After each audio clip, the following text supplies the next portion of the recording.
And there you are, Miki Kersgard. This mic is all yours. Thank you, Lynn. Thank you, Karen. Thank you, Zulma. Thank you, morning crew. Happy, thankful Thursday to everybody. I'm so thankful that Karen and Zulma were back today. It was awesome to see them. And I'm going to take a minute to center and say a little prayer. Holy Spirit, this holy instant would I give to you. Please be you in charge. For I would follow you, certain that your direction gives me peace. And yeah, peace is peace is the goal. Peace is the goal these days. Lots going on this week. I said goodbye to, I'm going to lose it, to my beloved Brucey the cat. Um, I thought I pretty much was done with it. I was with a friend of mine yesterday, and he said, "Wow, you seem to be doing pretty well." And I said, "Yeah, I did a lot of pre-grieving." Um, so not this past Tuesday, which was his bye-bye day, but the Tuesday before the vet came over. I am really fortunate to have had a home visiting vet for all my pets, the last three pets that I've had, and she's awesome. And we've known each other now 25 years. So she was so beautiful about everything. And so that past Tuesday, um, we talked about how Bruce was doing, and she said, "Well, he's uncomfortable, but he's not suffering." And I said, "Okay, I need another week," and because we were talking about euthanasia for him, and she said, "Okay, I think he'll be okay for another week." And so I spent that week with Bruce, holding him and comforting him and grieving with him, because even though we both knew Bruce was here for every Course in Miracles meeting that I ever had, that I have ever been part of. He loved meditating. He would sit in my lap whenever I was in a group meditation. He loved the course. He loved listening to everybody talk about the course. He was into it. And so even though I knew he wasn't a body, he knew I wasn't a body, we loved hanging out with each other, and we loved being in physical contact. He very rarely left. He was more like a dog than a cat. And he didn't want to leave. He wanted to stay in that body, and he wanted to stay in physical contact with me, and he hung on. I was amazed at the strength of will he had. And finally, um, the last couple of days before Tuesday, he was in obvious pain, and he was very uncomfortable, and he was crying, and we just, I was hoping that he would let go by himself, but so we made the very hard choice of euthanasia, which was very difficult for me. That's one of the hardest things I think we can do. And after he was gone, I had a lot of revelations. The first one was the exhaustion that came over me, not only from going through what we went through um, in that intervening week, but I I've spent the last 3 years taking very big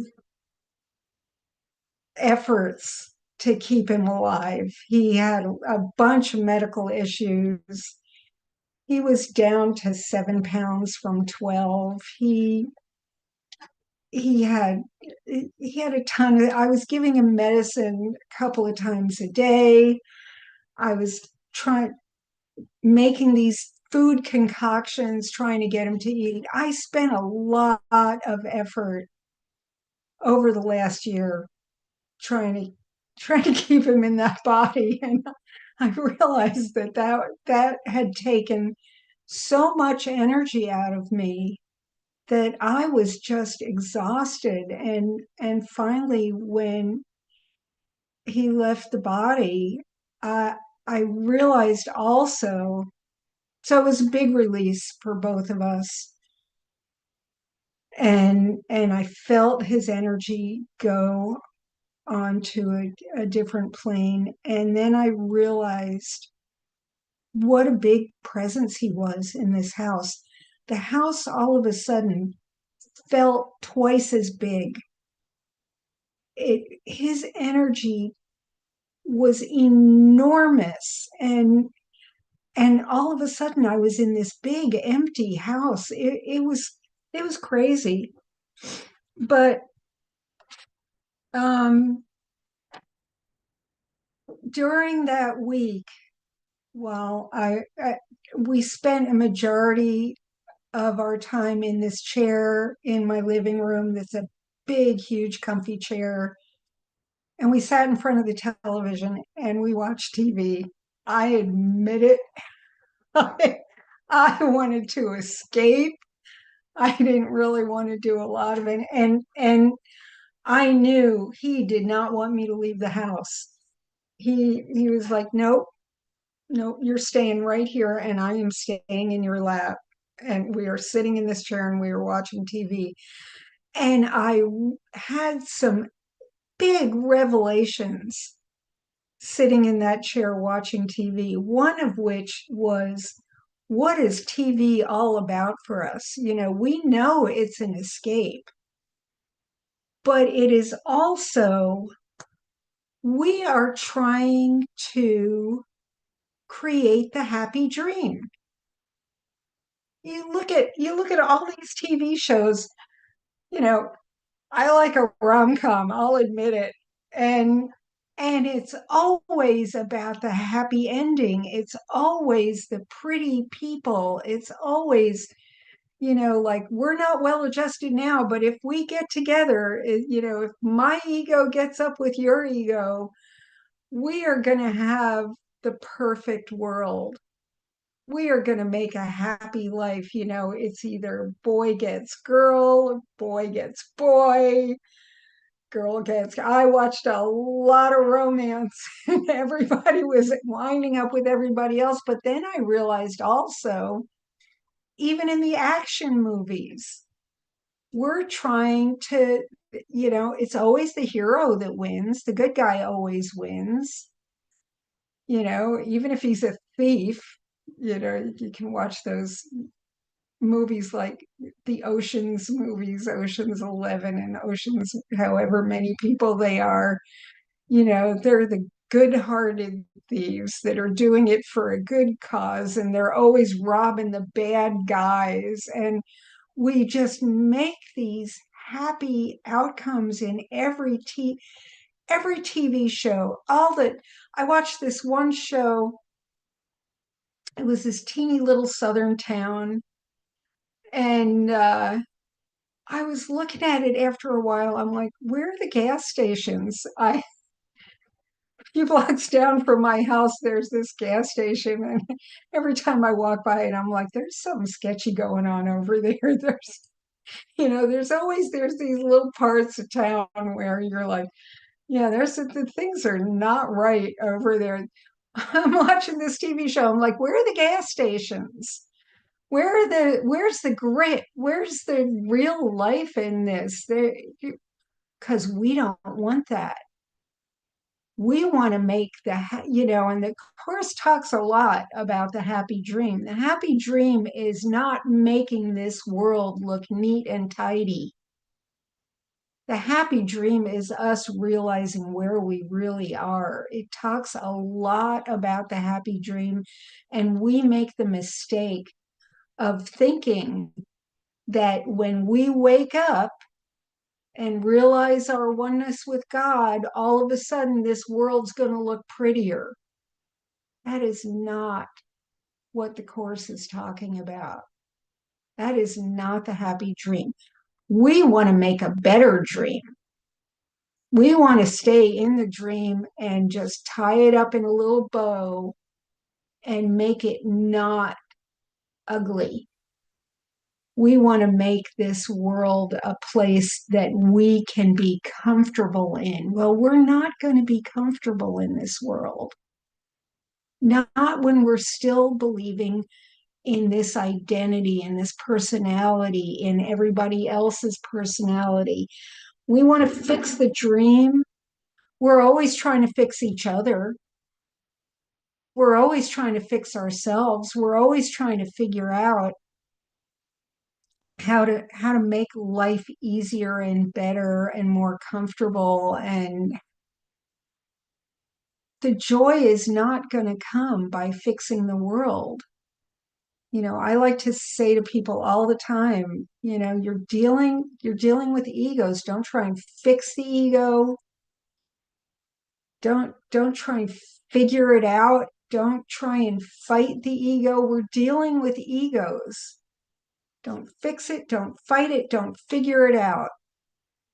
That's not what we're trying to do. We're not trying to fix egos. And we're not trying to fix the dream. I was amazed. I watched hours of TV a day. And I watched all different kinds of shows and all different kinds of movies that, we're talking 7 straight days of, not doing much of anything else. And they were all the same. They were all the same. Fix the dream. And Karen just wrote perfectly. Yeah, don't try and fix the ego, just release it. Relinquishment, not destruction of the ego. Exactly. That's our job, not fixing it up. But that's what when we start regressing back into ego, when it grabs a hold of us, and it grabs a hold of us every time we have a grievance, every time we get upset, every time we think things should be the way they're not. That's ego grabbing a hold of us. And until we can sit and release and let it go and realize where we are and what we are, not who we are, but what we are, ego's going to grab a hold of us and get that little hook. And then we have to start all over again. Oh, that's right. I'm not trying to fix anything. I'm not trying to fight anything. I'm not trying to figure anything out. I'm trying to let it go. So, so yeah, I was perceiving myself in pain that whole week, and I still am to some degree. When it was really funny, I had it completely together, and then Lynn offered me some comforting words, and I started falling apart all over again. I was like, oh yeah, I thought I let that go. I thought I pre-grieved enough, but apparently not. So I'm still thinking that there was a loss. And Lori said a great thing this morning. She was talking about when she was on vacation one time. with Rod, and she was missing her soulmate cat, which I totally considered Bruce to be as well. And he said, "Where is the cat? The cat's in your mind." And I thought, oh, where is Bruce? Bruce is in my mind. Bruce is in my heart. Bruce isn't gone. There's nowhere to go. But I'm still perceiving a loss because I really loved having that furry little being in my lap. That was our happy place. And you know, I wanted a happier ending. Yeah.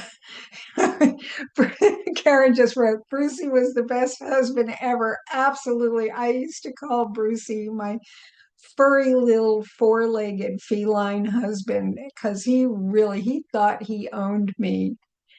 I would, he didn't want other people in our lives. I think I've told that story before about his reaction to me having someone come stay here for a little while. It was not pretty. But yeah, I know. Do I know he's not gone? Absolutely. Do I know I am not even here? Absolutely. But I'm having an experience of being this person right now who thinks they had a loss. And so I found a couple of things I wanted to read from the course. When I was looking at all those times when we think we want to fix the world, I found a great section. It's chapter 18, section 2, the basis of the dream. And I'm going to read a little bit from that. Does not a world that seems quite real arise in dreams? I had a couple of very vivid dreams night before last where I had an appointment with somebody. I had an appointment that I had made a while ago with an energy healer, just because I knew that things were going to be a little crazy in the energy department. And so I had a dream the night before I was to see her that there was a requirement that when you went to see her, you had to wear all white.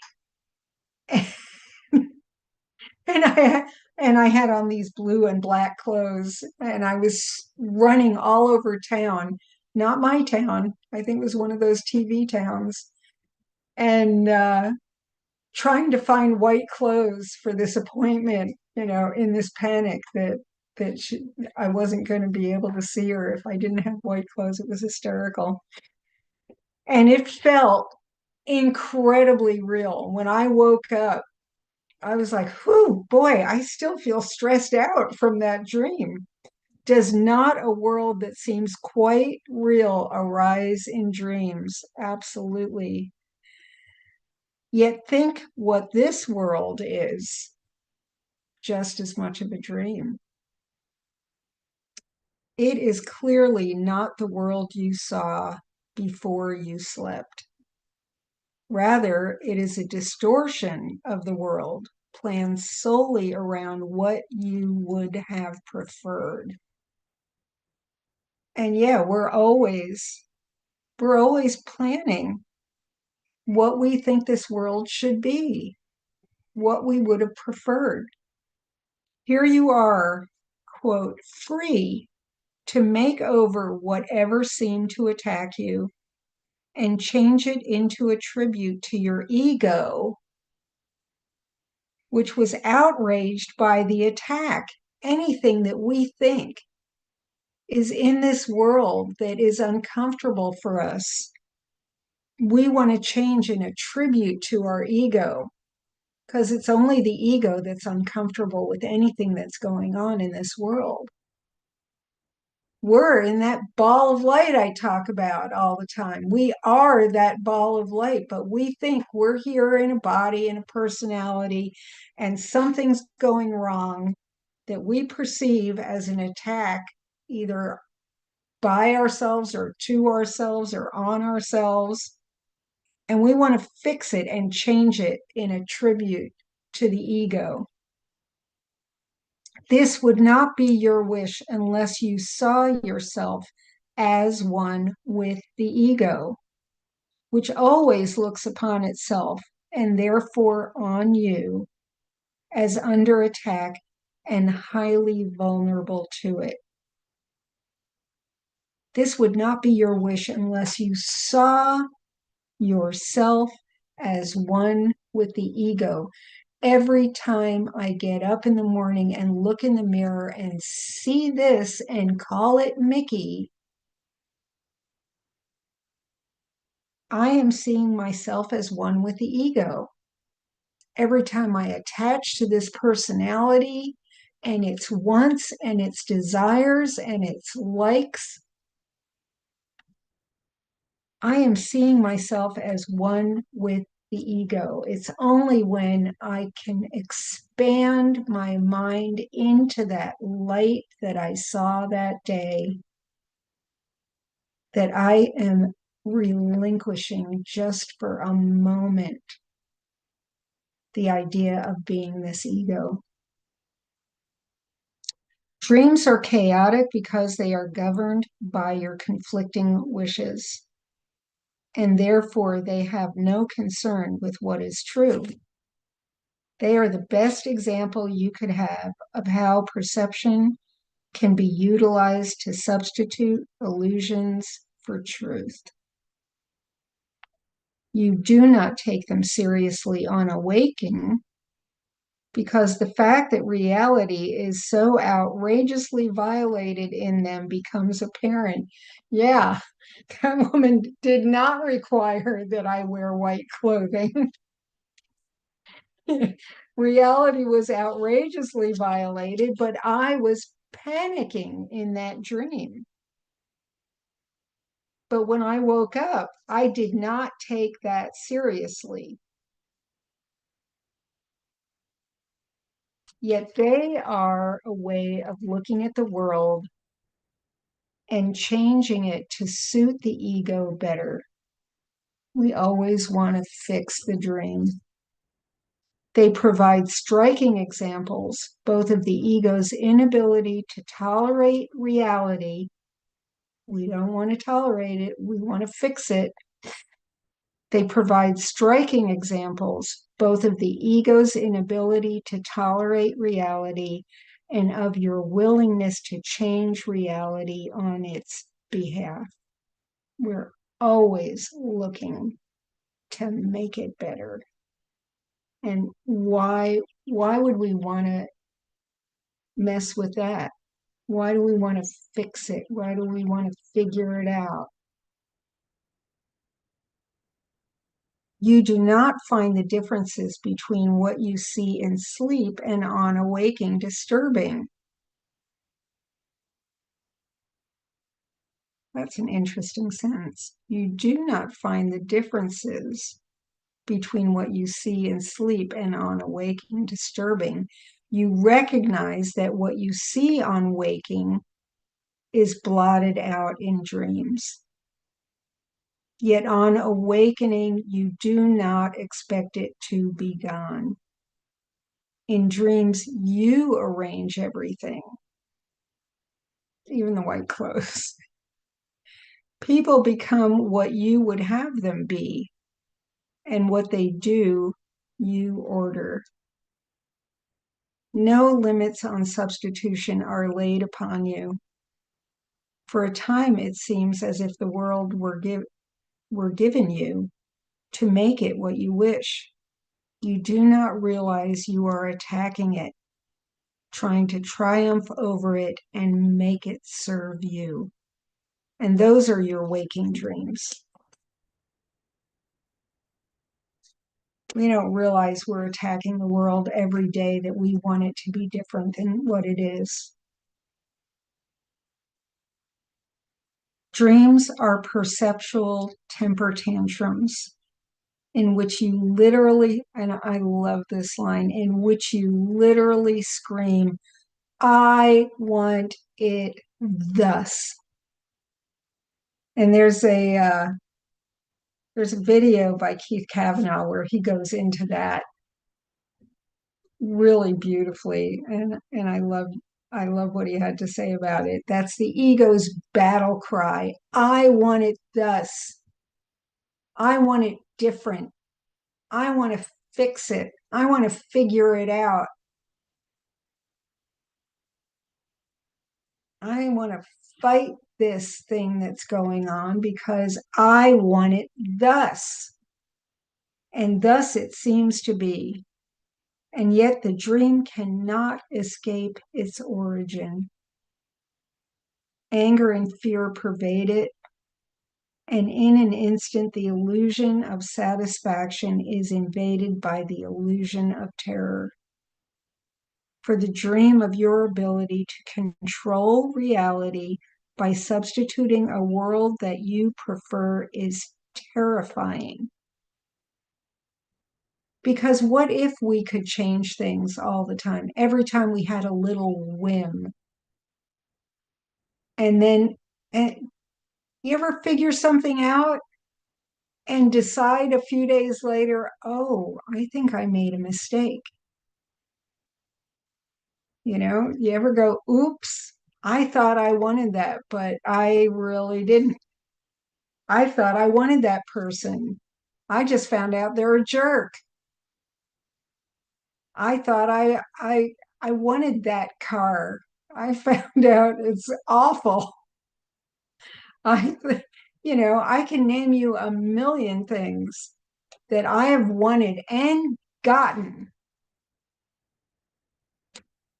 and decided differently.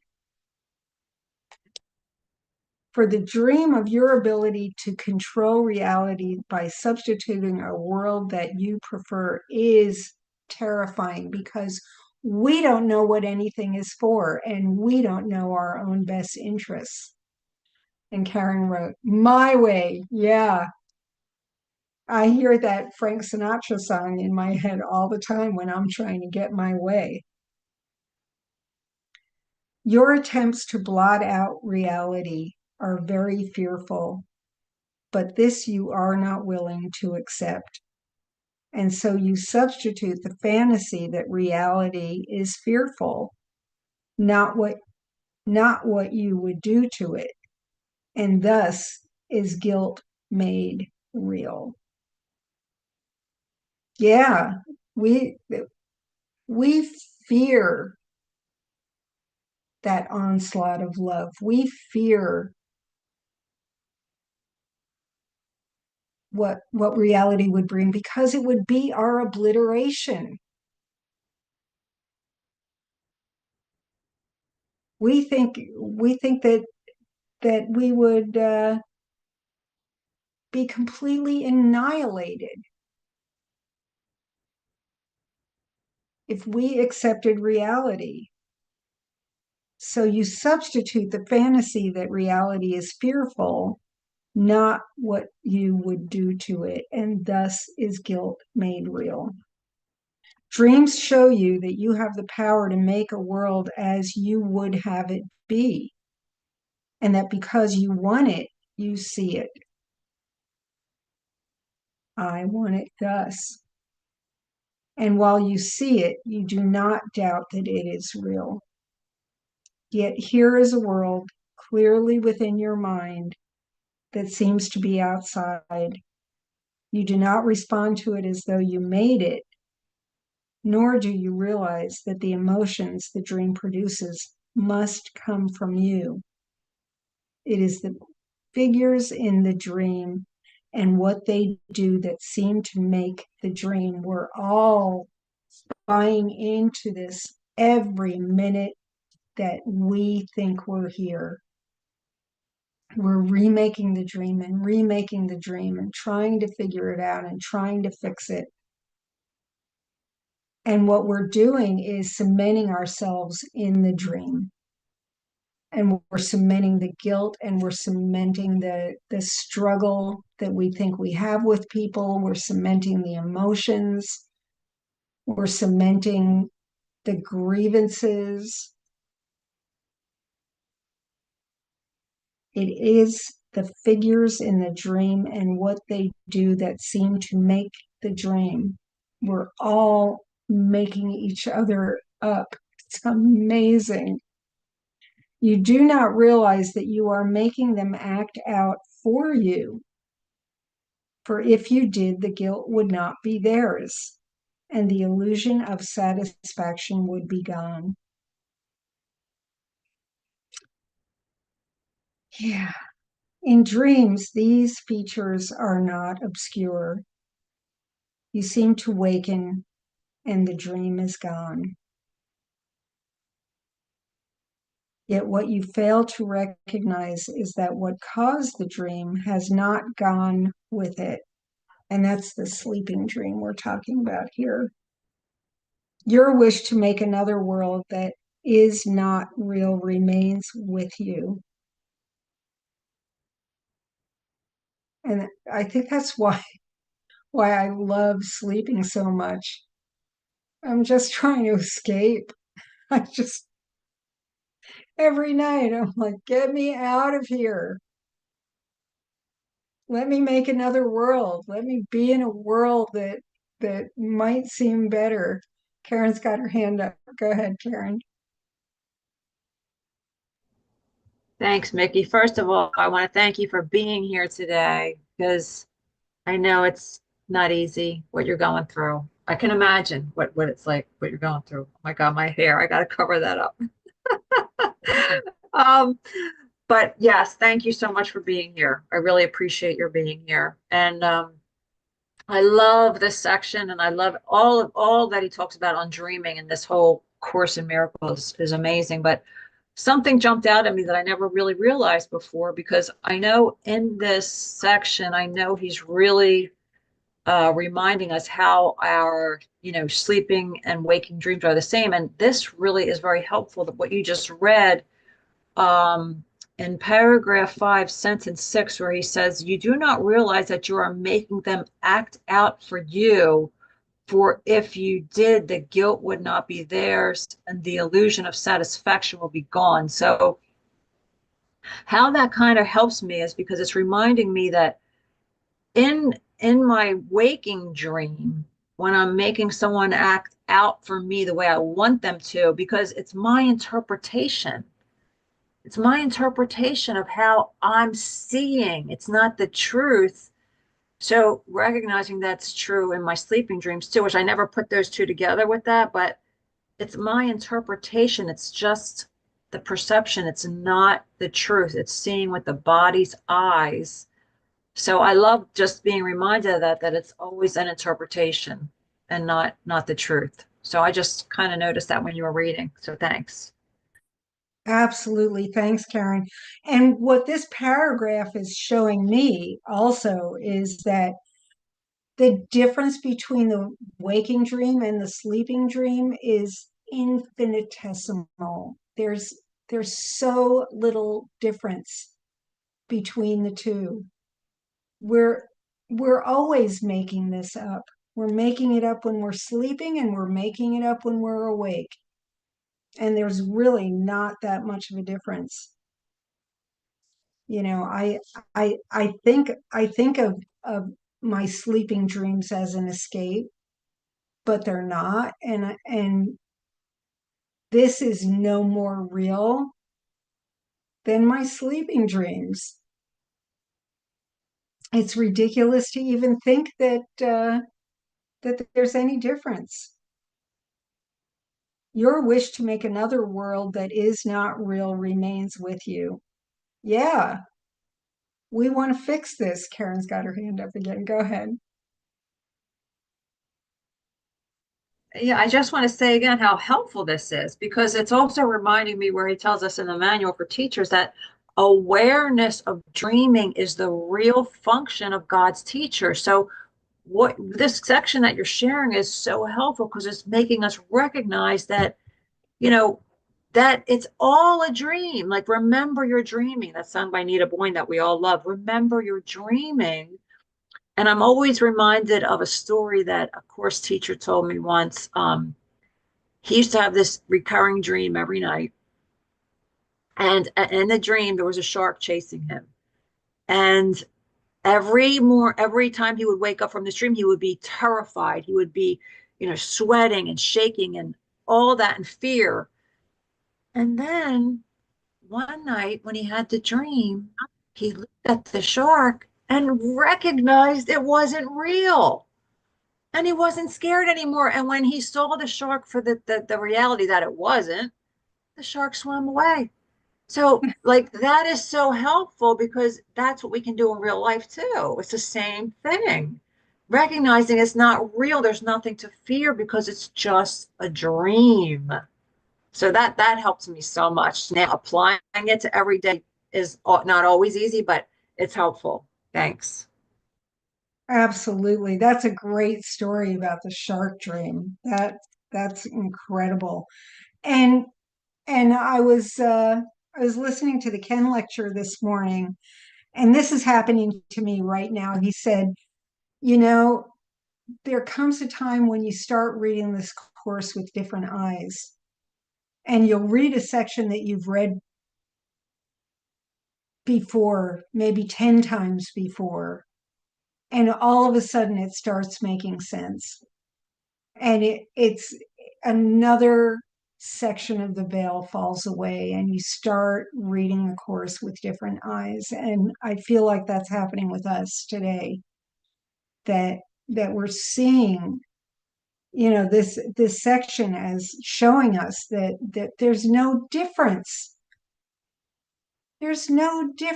between the waking dream and the sleeping dream. We knew that, but I think we're just having a little revelation here. Awesome. So I'm going to read sentence 10 again. Your wish to make another world that is not real remains with you, and what you seem to waken to is but another form of the same world you see in dreams. Absolutely. We know this now. All your time is spent in dreaming. Your sleeping and your waking dreams have different forms, and that is all. And they don't even feel like different forms that much anymore. Their content is the same. They are your protest against reality and your fixed and insane idea that you can change it. You can't fix it. You can't fight it. You can't figure it out. I love alliteration. There's another F word in there that I would like to say. Don't fuck with it. In your waking dreams, the special relationship has a special place. Yeah, I had a special relationship with Bruce, and it had a special place. And I wanted to keep that furry body in that special place. In your waking dreams, the special relationship has a special place. It is the means by which you try to make your sleeping dreams come true. Oh, yeah, he was my furry little four-legged husband. From this, you do not waken. The special relationship is your determination to keep your hold on unreality and to prevent yourself from waking. And while you see more value in sleeping than in waking, you will not let go of it. While I still see any value in anything here, in anything having to do with this personality or this identity,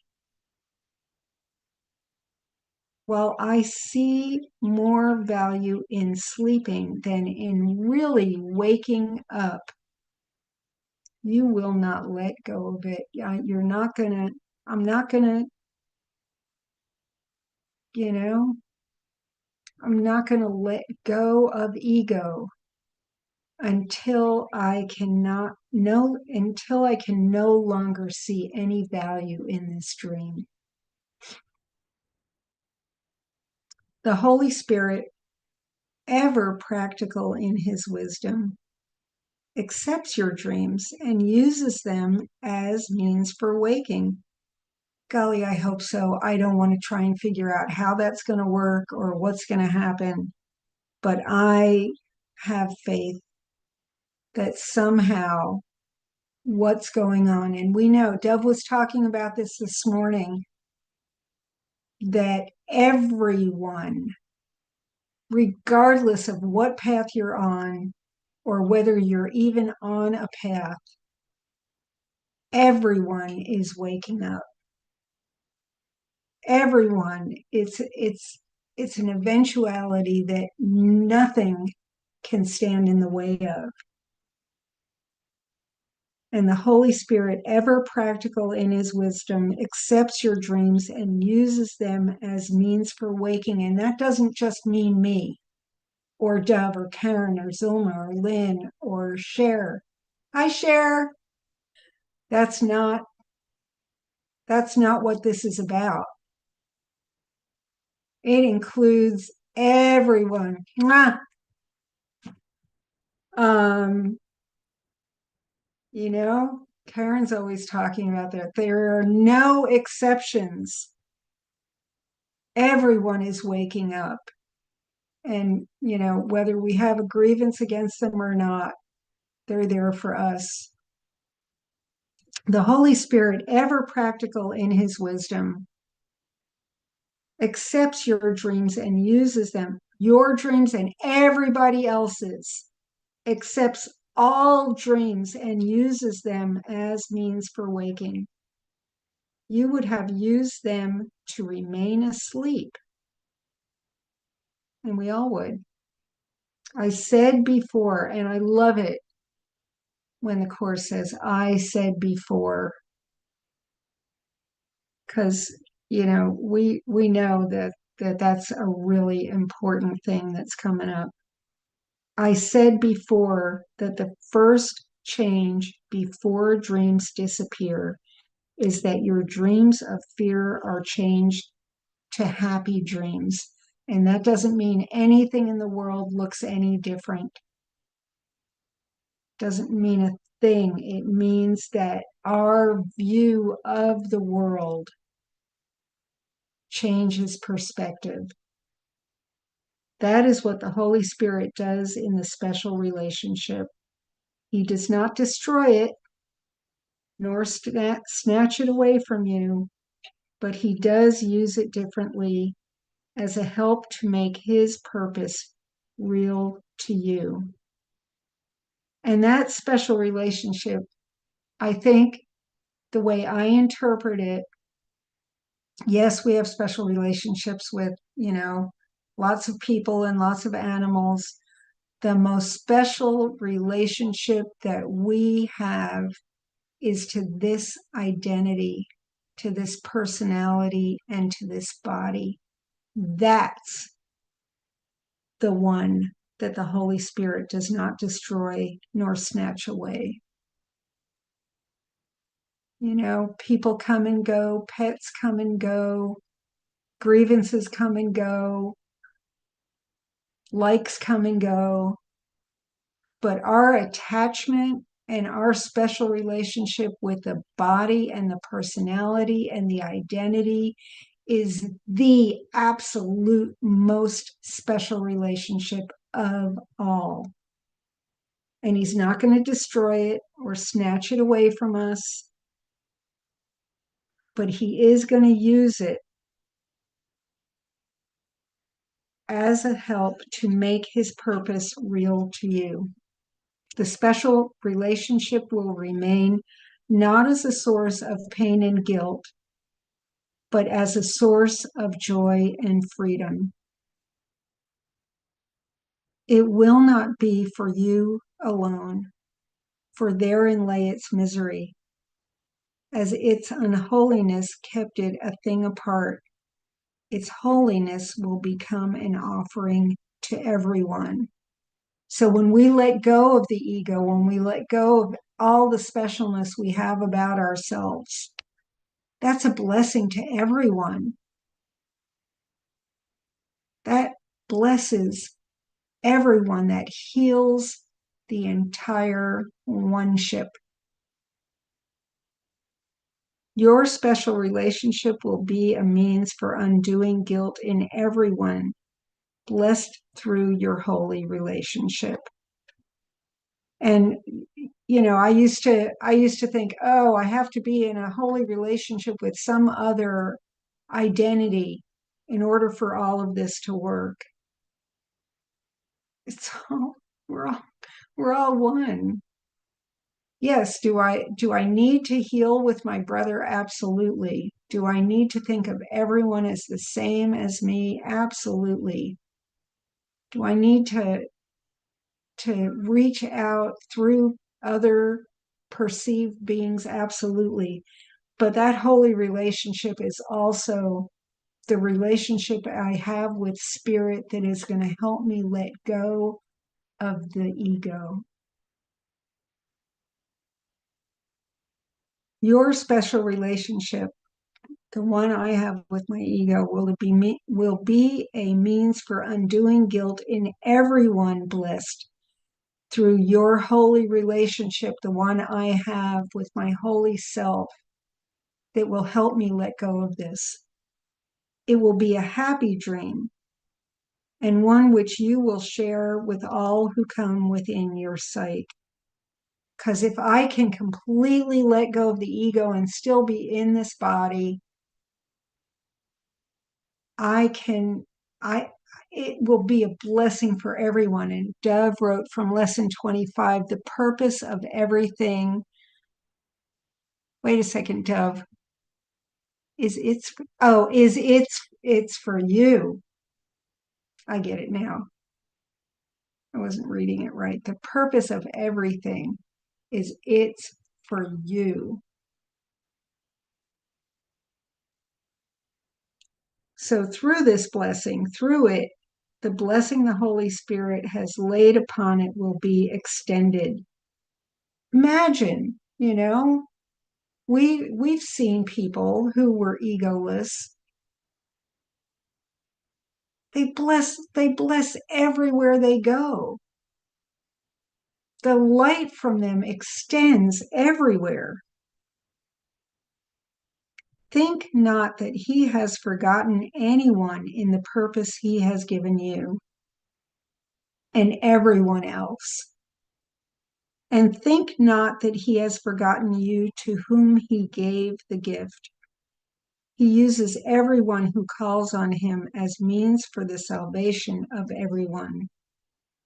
And he will waken everyone through you who offered your relationship to him, if you but recognized his gratitude, or mine through his, for we are joined as in one purpose, being of one mind with him. And he will waken everyone through you who offered your relationship to him. Anybody who offers their relationship with their identity and their personality and their body, if you offer that relationship to him, he will waken everyone through you. Just think of the beauty of that.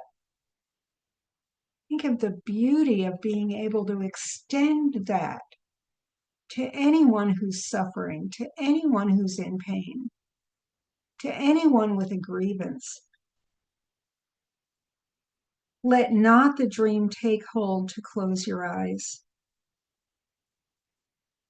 It is not strange that dreams can make a world that is unreal.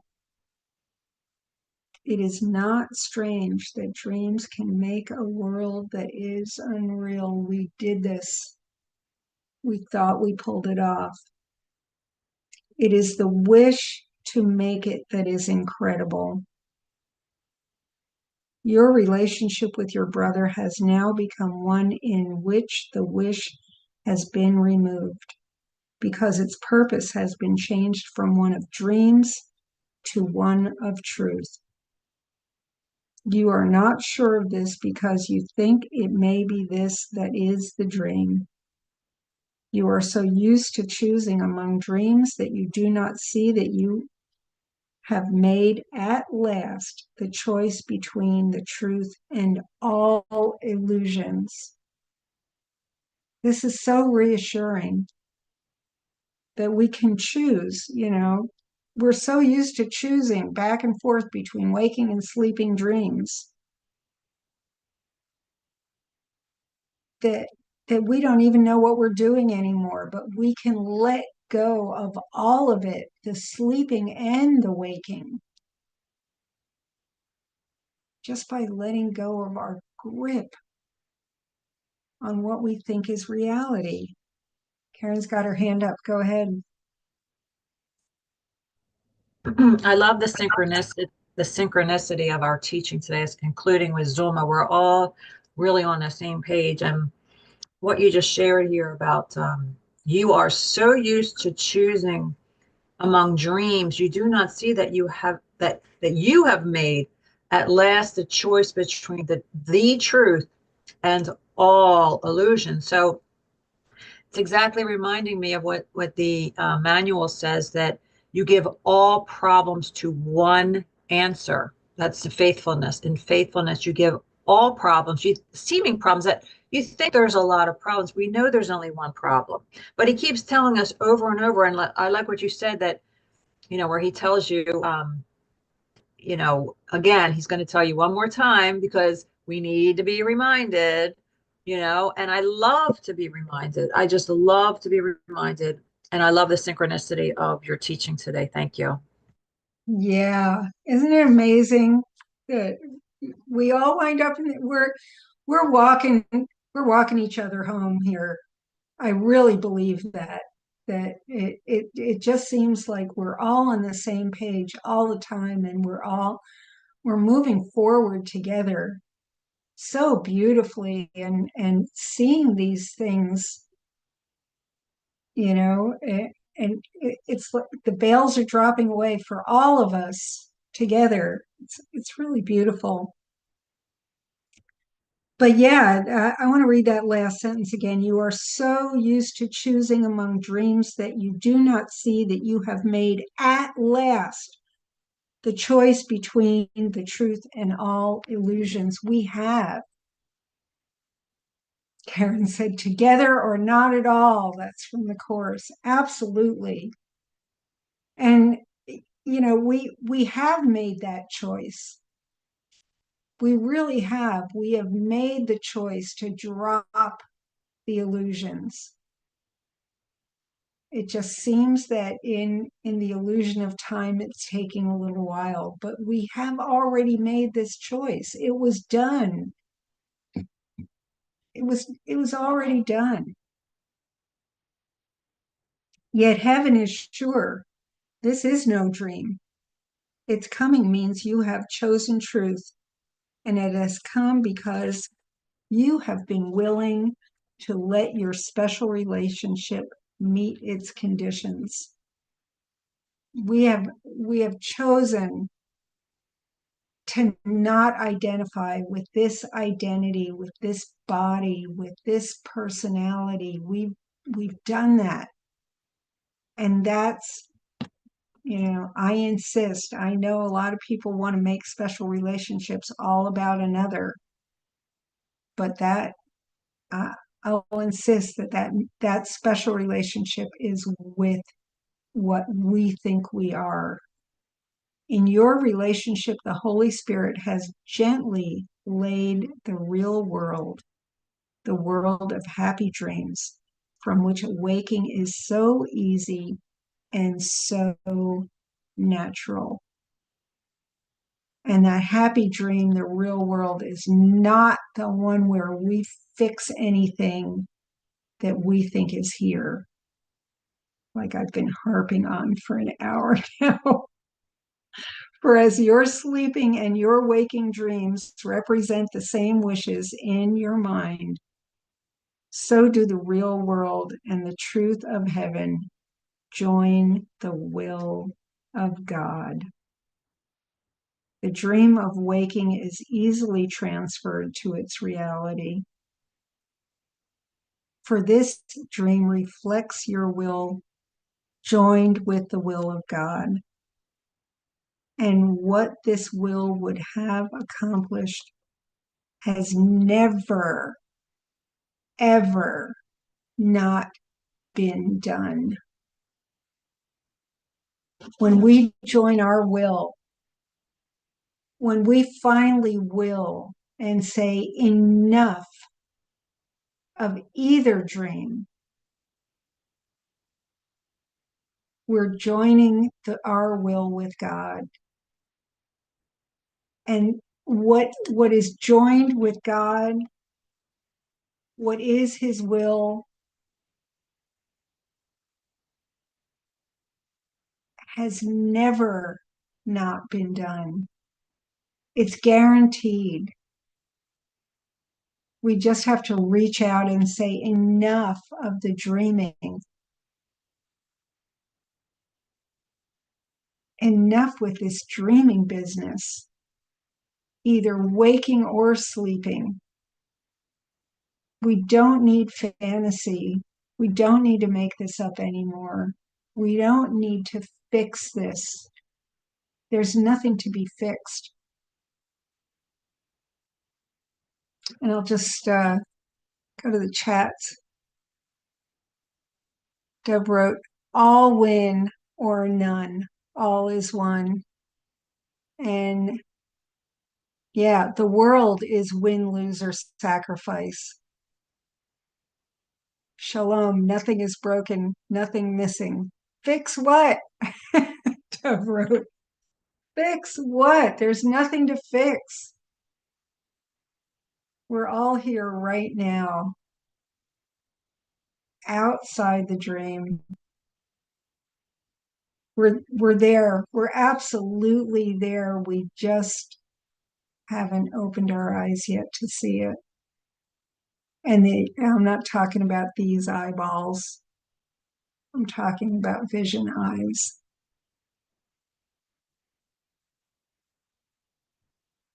So with that, I will end this yammering for the day.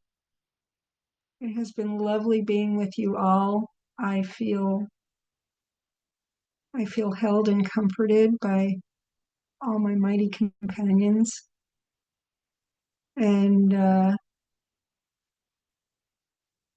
I'm ready to let go if you are. Okay. Thanks all. Love you all.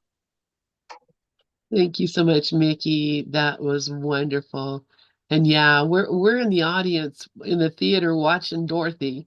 We're not even we're watching the dream, the dreamer in the dream. So